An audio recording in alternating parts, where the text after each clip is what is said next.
আসসালামু আলাইকুম, সবাইকে আমন্ত্রণ জানাচ্ছি আমার দেশ আজকের বিশ্বে। সঙ্গে আছে আমি হুমায়রা নাওচিন। শুরুতেই জানাবো সংবাদ শিরোনাম। B1 বোমারু বিমান ব্যবহার করে ইরানে হামলা চালিয়েছে যুক্তরাষ্ট্র। চোখের বদলে চোখ, যুক্তরাষ্ট্রকে কড়া হুঁশিয়ারি ইরানের পররাষ্ট্রমন্ত্রীর। ইসরায়েলকে স্বীকৃতি দিলেই সৌদির সঙ্গে পারমাণবিক চুক্তি কার্যকর হবে, জানালেন ট্রাম্প। যুক্তরাষ্ট্রের প্রতিনিধি পরিষদে $1.15 ট্রিলিয়ন প্রতিরক্ষা বিল পাস। ফিলিস্তিনি বন্দী রাখা কারাগারের চারপাশে কুমিরের পরীক্ষা খনন শুরু করেছে ইসরায়েল।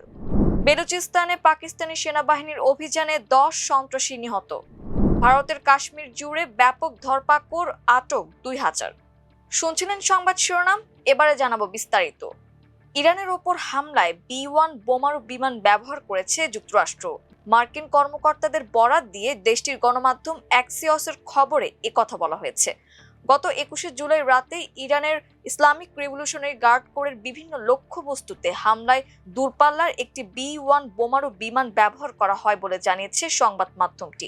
বৃহস্পতিবার প্রকাশিত প্রতিবেদনে বলা হয়েছে, হরমুজ প্রণালীর নিয়ন্ত্রণকে কেন্দ্র করে 12 দিন আগে যুক্তরাষ্ট্র ও ইরানের মধ্যে নতুন করে পাল্টা হামলা শুরু হওয়ার পর এই প্রথম এ ধরনের বোমারু বিমান ব্যবহার করল যুক্তরাষ্ট্র।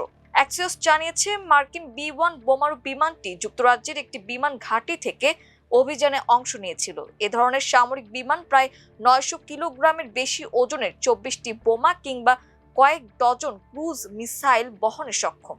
নতুন সংঘাতে B1 বোমারু বিমানের ব্যবহার ইঙ্গিত দিচ্ছে যে ইরানের বিরুদ্ধে মার্কিন সামরিক অভিযানের পরিধি উল্লেখযোগ্য মাত্রায় বাড়িয়েছে যুক্তরাষ্ট্র। যদিও মার্কিন সামরিক বাহিনী মঙ্গলবারের হামলা নিয়ে যে বিবৃতি প্রকাশ করেছে, সেখানে B1 বোমারু বিমান ব্যবহারের বিষয়টি উল্লেখ করেনি। ইরানের পররাষ্ট্রমন্ত্রী আব্বাস আরাকচি সতর্ক করে বলেছেন, দেশটির অবকাঠামোর ওপর যে কোনো হামলার জবাবে তেহরান শক্তিশালী ও চূড়ান্ত প্রতিক্রিয়া জানাবে। এমন হামলায় যারা প্রত্যক্ষ বা পরোক্ষভাবে সহযোগিতা করবে তাদেরও বৈধ লক্ষ্য হিসেবে বিবেচনা করা হবে। বুধবার সামাজিক যোগাযোগ মাধ্যম এক্সে দেওয়া এক পোস্টে আরাকচি বলেন, ইরানের প্রতিরক্ষা নীতির ভিত্তি হলো চোখের বদলে চোখ। তিনি লেখেন, আমাদের প্রতিরক্ষা নীতি স্পষ্ট, চোখের বদলে চোখ।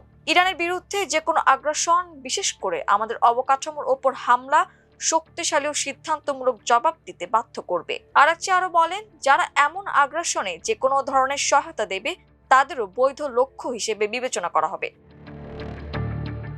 মার্কিন প্রেসিডেন্ট ডোনাল্ড ট্রাম্প বলেছেন, সৌদি আরবের সঙ্গে যুক্তরাষ্ট্রের স্বাক্ষরিত পারমাণবিক চুক্তি কার্যকর হওয়ার অন্যতম শর্ত হলো ইসরায়েলের সঙ্গে সম্পর্ক স্বাভাবিক ও দেশটিকে স্বীকৃতি দেওয়া। যদিও চুক্তি ঘোষণার সময় এই শর্তের কথা প্রকাশ করা হয়নি।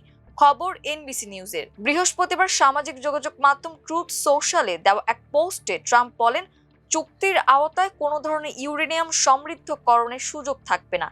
এটি কেবল বেসামরিক পারমাণবিক কর্মসূচির জন্য এবং সামরিক ব্যবহারের সঙ্গে এর কোনো সম্পর্ক নেই। তিনি আরো বলেন, সৌদি আরব আব্রাহাম চুক্তিতে যোগ দিলেই কেবল এই পারমাণবিক চুক্তি কার্যকর হবে। যুক্তরাষ্ট্রের মধ্যস্থতায় ট্রাম্পের প্রথম মেয়াদে স্বাক্ষরিত ওই চুক্তির মাধ্যমে সংযুক্ত আরব আমিরাত, বাহরাইন, সুদান ও মরক্কো ইসরায়েলের সঙ্গে সম্পর্ক স্বাভাবিক করেছিল।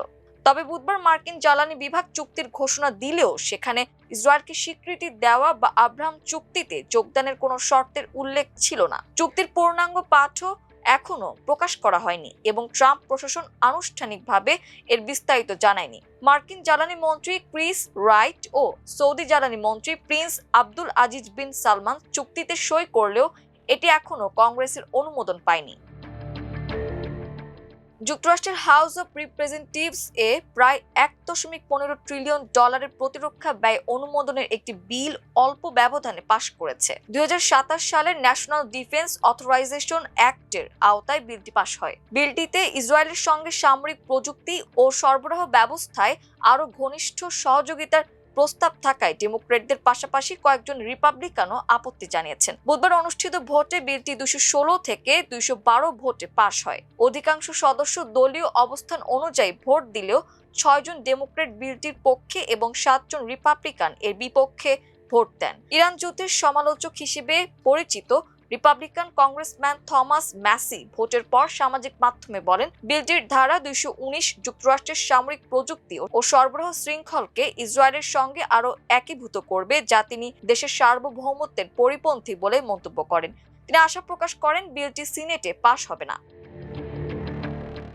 ইসরায়েলের দক্ষিণাঞ্চলে একটি উচ্চ নিরাপত্তার কারাগারে বিশেষ অংশ ঘিরে কুমির রাখার উদ্দেশ্যে পরীক্ষা খননের কাজ শুরু হয়েছে।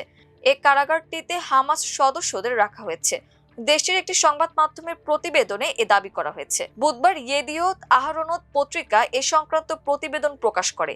এ বরাতে মিডল ইস্ট মনিটরের প্রতিবেদনে বলা হয়, কেটজিওত কারাগারের একটি বিশেষ নিরাপত্তা উইং ঘিরে প্রায় 170 মিটার দীর্ঘ পরীক্ষা খনন করা হচ্ছে। কারাগারটি যে রামাত নেগেভ আঞ্চলিক কাউন্সিলের অধীনে অবস্থিত, সেখানকার এক স্থানীয় কর্মকর্তা নাম প্রকাশ না করার শর্তে জানান, পরীক্ষাগুলো কারাগারের ভেতরে বিশেষ উইং এর চারপাশে খনন করা হচ্ছে এবং বাইরে থেকে সেগুলো দেখা যায় না। তিনি বলেন, সেখানে সত্যি কুমির রাখা হবে কিনা তা কেউ নিশ্চিত নয়, তবে সে ধরনের প্রস্তুতি নেওয়া হচ্ছে। প্রতিবেদন অনুযায়ী ইসরায়েলের জাতীয় নিরাপত্তা মন্ত্রণালয়ও কুমির রাখার জন্য নির্ধারিত খালের কাজ শুরু হওয়ার বিষয়টি নিশ্চিত করেছে। তবে এ বিষয়ে ইসরায়েলি কর্তৃপক্ষ কুমির আনার সময়সূচি বা পরিকল্পনা সম্পর্কে বিস্তারিত কোনো তথ্য প্রকাশ করেনি। পাকিস্তানের বেলুচিস্তানের বিভিন্ন জায়গায় সেনাবাহিনীর অভিযানে 10 জন নিহত হয়েছেন। নিহতদের ভারতের মদতপুষ্ট ফিতনা আল হিন্দুস্তান ও ফিতনা আল খারেজি এর সন্ত্রাসী হিসেবে অভিহিত করেছে সেনাবাহিনী। পাকিস্তানের আন্তঃবাহিনী অধিদপ্তর ISPR বৃহস্পতিবার এক বিবৃতিতে বলেছে, বেলুচিস্তানের বাকি সন্ত্রাসীদের নিশ্চিহ্ন ও তাদের অবকাঠামো ধ্বংস করতে যৌথ অভিযান চলমান রয়েছে। ISPR আরও বলেছে, গত 48 ঘন্টায় নিরাপত্তা বাহিনী গোপন সংবাদের ভিত্তিতে বেলুচিস্তানের সুরাব এবং মাস্তংয়ে টার্গেট অভিযান চালায়। এ সময় 10 সন্ত্রাসী নিহত হন। এর মধ্যে 7 জনই সুরাবে প্রাণ হারান, আর বাকি 3 জন প্রাণ হারান মাস্তংয়ে। এছাড়া সেখান থেকে এক নারী আত্মঘাতী বোমা হামলাকারীকে আটক করা হয়। এর সঙ্গে সেখান থেকে অস্ত্র ও গোলাবারুদ উদ্ধার করা হয়েছে বলেও জানিয়েছে ISPR। পুলিশ সদস্য নিহতের ঘটনার পর ভারতের কাশ্মীর জুড়ে ব্যাপক অভিযান শুরু করেছে পুলিশ। এরই মধ্যে আটক হয়েছেন প্রায় 2000 মানুষ। পুলিশের দাবি, সন্ত্রাসবাদের সহায়তাকারী নেটওয়ার্ক ভেঙে দেওয়া, জননিরাপত্তা নিশ্চিত করা এবং আইন শৃঙ্খলা পরিস্থিতি স্বাভাবিক রাখতেই এই অভিযান পরিচালিত হচ্ছে। বুধবার দুপুরে অনন্তনাগের একটি ব্যস্ত বাজার এলাকায় দায়িত্ব পালনকালে সন্ত্রাসীদের গুলিতে নিহত হন পুলিশ সদস্য আশিক হুসেইন কুরেশি। পুলিশ জানায়, ঘটনার পর গোয়েন্দা তথ্যের ভিত্তিতে শ্রীনগর সহ বিভিন্ন জেলায় একযোগে অভিযান চালানো হয়। এর মধ্যে শ্রীনগরে প্রায় 700, বুদগামে 200, বারামুলায় 178 ও গান্দেরবালে 100 জনকে আটক করা হয়। পুলিশ জানায়, আটক ব্যক্তিদের জিজ্ঞাসাবাদ ও পরিচয় যাচাই করা হচ্ছে। তদন্তের সংশ্লিষ্টতা প্রমাণিত হলে জড়িতদের বিরুদ্ধে কঠোর আইনগত ব্যবস্থা নেওয়া হবে বলেও জানানো হয়েছে। এই ছিল আমার দেশ আজকের বিশ্বে। এতক্ষণ আমাদের সঙ্গে থাকার জন্য অসংখ্য ধন্যবাদ। আল্লাহ হাফেজ।